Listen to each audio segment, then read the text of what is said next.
Good morning students, कैसे हैं आप सब। आज हमारा चैप्टर है taxable event and scope of supply under GST. तो टैक्सेबल इवेंट क्या चीज़ है? देखिए, इवेंट का मतलब हैपनिंग ऑफ समथिंग, और टैक्सेबल इवेंट मीन्स कि ऐसा इवेंट या ऐसी हैपनिंग जब कोई भी टैक्स जो है जनरेट होता है, क्रिएट होता है, राइट। और किसी भी टैक्स सिस्टम में टैक्स तभी लगाया जाएगा ऑब्वियसली, या इम्पोज किया जाएगा जब उससे रिलेटेड कोई इस तरीके का या उससे रेलेवेंट कोई इवेंट क्रिएट होगा। ठीक है, तो जीएसटी का भी वही सेम सीन रहेगा जैसे बाकी के सभी टैक्सेशन सिस्टम का, या जैसे इनडायरेक्ट टैक्स की हम बात करें या डायरेक्ट टैक्स की बात करें, तो जैसे ही कोई टैक्सेबल इवेंट होगा तभी वो जीएसटी या जो किसी भी हम अगर टैक्स की बात करते हैं तो वो जनरेट होंगे, राइट। तो अभी हम देखेंगे कि ये टैक्सेबल इवेंट का क्या सीन रहेगा और किस तरीके से ये क्रिएट होता है, और जीएसटी फिर किस तरीके से क्रिएट होता है। तो जीएसटी में जो टैक्सेबल इवेंट है that is supply of goods and services, right. हालांकि जीएसटी के आने से पहले अगर हम देखें तो बहुत सारे इनडायरेक्ट टैक्स थे जो यूज़ किए जाते थे। तो अगर हम डिफरेंट इनडायरेक्ट टैक्सेस की बात करें तो उस समय तो डिफरेंट टैक्सेस के लिए डिफरेंट इवेंट्स थे, लेकिन जीएसटी में ऐसा नहीं है, क्योंकि जीएसटी ने बहुत सारे इनडायरेक्ट टैक्सेस को मर्ज कर लिया है, अपने अंदर ले लिया है एक तरह से। तो अभी क्या होगा कि जीएसटी जो है वो एक सिंगल टैक्स के रूप में उभर कर सामने आया है। Now we can see that सिर्फ एक टैक्सेबल इवेंट है यहाँ पर, वो डिफरेंट जो टैक्सेबल इवेंट्स हुआ करते थे वो सब जो है अब ख़त्म हो चुका है, वो चैप्टर ख़त्म हो चुका है एक तरह से, राइट। तो अभी हमारे लिए क्या इंपॉर्टेंट है, that is supply of goods and services. इसका मतलब जीएसटी जनरेट तभी होगा जब टैक्सेबल इवेंट क्रिएट होगा। टैक्सेबल इवेंट यहाँ पर है सप्लाई ऑफ गुड्स और सर्विसेज और बोथ, ठीक है। तो इसका मतलब हमारे लिए जो मेन फोकस जो पॉइंट है जिस पर हमें फोकस करना है that is supply of goods and services. तो supply of goods and services के बारे में हम इस चैप्टर में डिटेल में पढ़ने वाले हैं, प्लस में हम ये भी देखेंगे कि सप्लाई में क्या क्या चीज़ें हम ऐड करते हैं। तो what is the scope of supply of goods and services, okay. चलिए, तो टैक्सेबल इवेंट की मैंने बात जो स्टार्ट की है उसका मतलब यही है कि ऐसा event on happening of which tax creates, on happening of which particular kind of tax create होता है, ठीक है। तो टैक्स जो है इम्पोज यानी लगाया जाना, और कलेक्शन ऑब्वियसली किस पे डिपेंडेंट है, हमारे टैक्सेबल इवेंट पे। तो जब तक supply of goods and services नहीं होगा जीएसटी में, तब तक जीएसटी क्रिएट होने का कोई सवाल ही नहीं पैदा होता, ठीक है। हालांकि ये अलग बात है कि हमने टैक्स चार्ज किया है और कलेक्शन वो टाइम डिफरेंट हो सकता है। मान लीजिए टैक्सेबल इवेंट अलग टाइम पे हुआ है, लेकिन उसके बाद उस पर जीएसटी चार्ज किया जाना और लगाया जाना वो अलग अलग टाइम पर हो सकता है, क्योंकि एडमिनिस्ट्रेटिव पॉइंट ऑफ व्यू से डेफिनेटली इन प्रोसेसेस में टाइम तो लगेगा। लेकिन इसका मतलब ये नहीं है कि इनकी कोई या ये इंटरकनेक्टेड नहीं है। डेफिनेटली ये तीनों चीज़ें कनेक्टेड हैं। तो टैक्सेबल इवेंट यानी कि सप्लाई ऑफ गुड्स और सर्विसेज की वजह से ही हमारा जीएसटी जो है वो क्रिएट होता है, इम्पोज किया जाता है, और उसके बाद उसका कलेक्शन होता है। तो डायग्राम बहुत सिंपल से हैं यहाँ पे, तो आपको कोई भी प्रॉब्लम नहीं आने वाली। तो ऐसा कोई भी इवेंट जिसकी वजह से टैक्स लायबिलिटी क्रिएट होती है that is our taxable event. और ये बात सभी टैक्सेस पे लागू होती है, सिर्फ जीएसटी में नहीं, सभी, या चाहे वो एक्साइज ड्यूटी हो, चाहे वो सर्विस टैक्स हो, चाहे वो वैट हो, चाहे वो सेंट्रल सेल्स टैक्स हो, राइट। तो टैक्सेबल इवेंट क्लियर हो गया। अब इनडायरेक्ट सिस्टम जो पुराना सिस्टम था उसमें अलग अलग पॉइंट पर हमारे टैक्स जनरेट होते थे। कारण क्योंकि मल्टीपल इवेंट्स होते थे। मान लीजिए कोई भी चीज़ प्रोड्यूस हो रही है तो उसके ऊपर एक्साइज ड्यूटी, कोई चीज़ सेल हो रही है तो उसके ऊपर सेल्स टैक्स। तो अभी आप देखो कि सेल होना, कोई प्रोड्यूस चीज़ होना, तो that is also a particular type of taxable event ना। तो मल्टीपल इवेंट्स का मतलब तो यही हो गया ना कि जितने टैक्सेस उतने इवेंट्स। लेकिन अभी तो ऐसा नहीं है, अभी तो सिंगल एक इवेंट होना है, और वो सिंगल इवेंट क्या है, सिर्फ सप्लाई ऑफ गुड्स या सर्विसेज या दोनों का, ठीक है। अगर हम पुराने टैक्सेस की बात करते हैं, आप देख सकते हो, मान लीजिए एक्साइज ड्यूटी की मैं बात करूं, तो इस चार्ज के लिए, इस टैक्स के लिए टैक्सेबल इवेंट क्या है? उस चीज़ का क्रिएट होना, यानी उस गुड्स का, जो भी गुड्स की हम बात कर रहे हैं उसका मैन्युफैक्चर होना। तो आप देख सकते हो मैन्युफैक्चर और production of goods in India, ठीक है, अगर हम इंडियन कंटेक्स्ट में बात करें, है ना। तो एक्साइज ड्यूटी कब क्रिएट होती है? जब गुड्स का प्रोडक्शन होता है इंडिया में। सर्विस टैक्स कब क्रिएट होता है? जब हम कोई भी सर्विस का प्रोविज़न लाते हैं, सर्विस प्रोवाइड करते हैं, ठीक है। कस्टम ड्यूटी कब होती है? जब इम्पोर्ट एक्सपोर्ट में लगे हुए हैं। सेंट्रल सेल्स टैक्स होता है जब इंटर स्टेट सप्लाई होती है गुड्स की, इंटर स्टेट सेल होती है। सेंट्रल सेल्स टैक्स हमेशा इंटर स्टेट सेल में ही या इंटर स्टेट ट्रेड में ही इस्तेमाल होता है। और हमारा जो स्टेट वैट है, या वैट भी कह सकते हो आप, ये इंट्रा स्टेट में, यानी स्टेट की बाउंड्री के अंदर जो भी गुड्स की सेल होगी या जो भी इस तरीके का ट्रेड होगा, उस पर ये वैट लागू होता है। तो अब आप देखिए कितने तरह के टैक्सेस हैं। अभी तो यहाँ पे सिर्फ थोड़े से एग्जांपल दे रखे हैं, अदरवाइज़ तो एक लंबी चौड़ी लिस्ट है इनडायरेक्ट टैक्सेस की, जो ओल्ड सिस्टम में थे, जिसको जीएसटी ने ख़त्म कर दिया एक तरीके से। तो यहाँ पर तो जितने टैक्सेस उतने इवेंट्स, राइट। लेकिन अभी जीएसटी में आने के बाद सिर्फ एक सिंगल इवेंट। तो एक तो ये परेशानी जो है टैक्स पेयर की बिल्कुल एलिमिनेट हो चुकी है कि डिफरेंट जगह पर डिफरेंट हमें टैक्स देने पड़ेंगे और उसके डिफरेंट प्रोसीजर हमें फॉलो करने पड़ेंगे।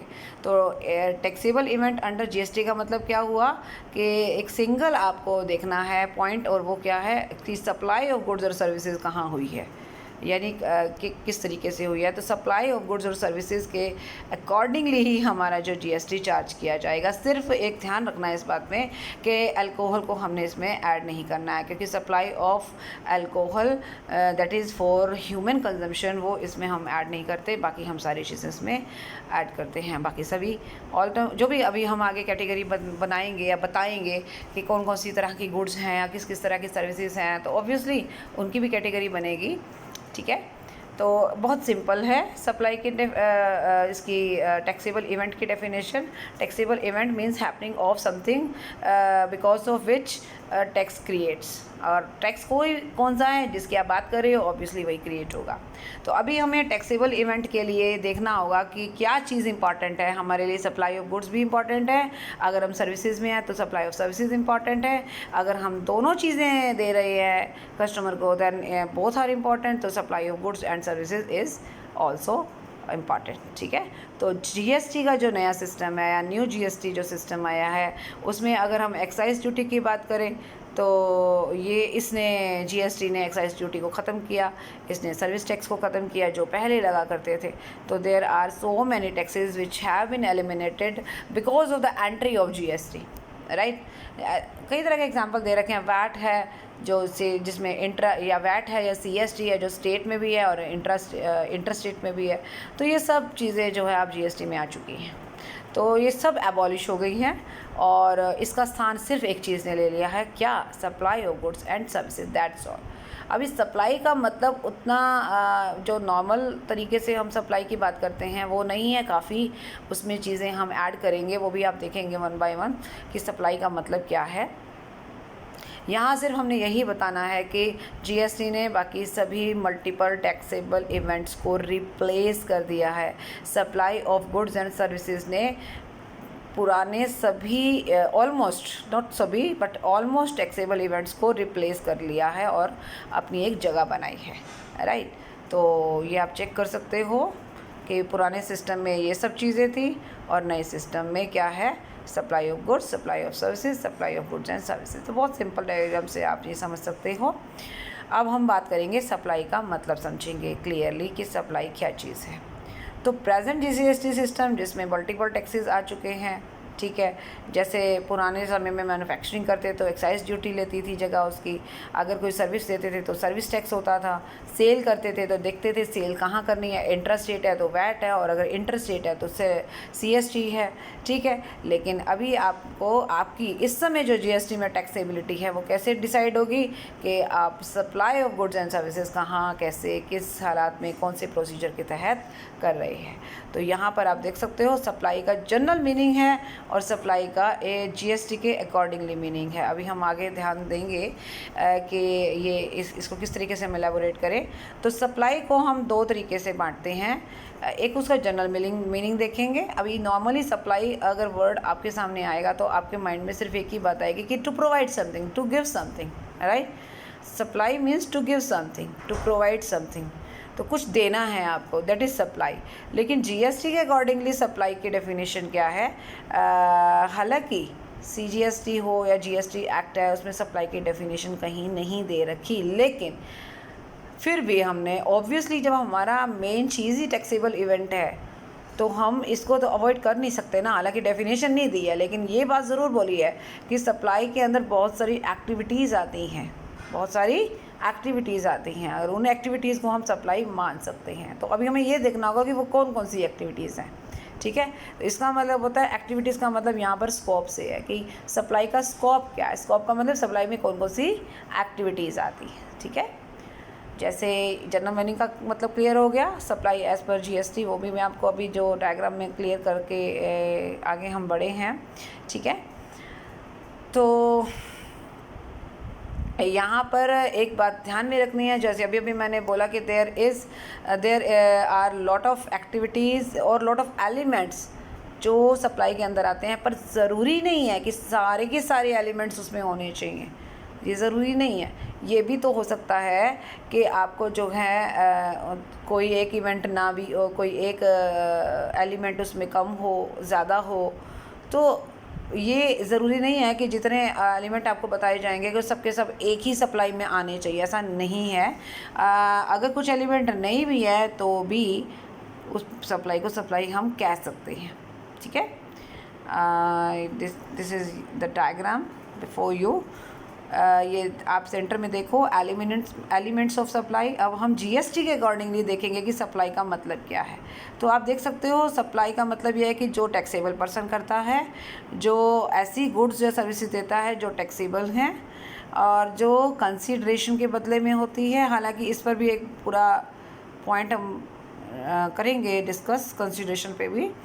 और मेड इन द कोर्स, यानी बिजनेस के पर्पज़ से किया जा रहा है। और नेक्स्ट एक टैक्सेबल टेरिटरी में, मतलब टैक्स ऐसा एरिया जिसमें वो गुड्स एंड सप्लाई या सर्विसेज की सप्लाई करना टैक्सेबल माना जाएगा। तो अगर आप इसको ध्यान से देखेंगे तो these are the elements of a supply, ठीक है। अब हम इसको थोड़ा सा डिटेल में यहाँ देख लें। टैक्सेबल सप्लाई का मतलब क्या है? ऐसी सप्लाई जिसमें पर्टिकुलर गुड्स और सर्विसेज को ही सप्लाई किया जाता है, क्योंकि जब आप जीएसटी को डिटेल में चेक करेंगे तो आप पाएंगे कि बहुत सारी गुड्स ऐसी हैं जो जीएसटी के दायरे में नहीं है। अब मान लीजिए पेट्रोल की हम बात करें, क्रूड पेट्रोलियम है या आपका एटीएफ है, राइट। इवन अगर अल्कोहल की बात करें या इलेक्ट्रिसिटी की बात करें तो ये सारी चीज़ें हमारे अभी जीएसटी में नहीं आ रही हैं। तो अभी हम इनकी सप्लाई को जीएसटी के अकॉर्डिंगली टैक्सेबल नहीं मानेंगे। हालांकि टैक्स तो लग रहा है उनके ऊपर अलग से, बट जीएसटी में नहीं आ रही है वो, ठीक है। दूसरी बात कंसीडरेशन की है। हालांकि एक बात तो उसने क्लियर की है कि सप्लाई यहाँ पर कंसीडरेशन के साथ होनी चाहिए। आप फ्री ऑफ कॉस्ट किसी को नहीं दे रहे हो, बट उसने क्लियरली ये भी बोला है अनलेस अदरवाइज प्रोवाइडेड स्पेसिफिकली, यानी कुछ सप्लाई आपको आगे ऐसी भी मिलेंगी जिसमें कंसीडरेशन नहीं ले रखा आपने, तो भी आपको जो है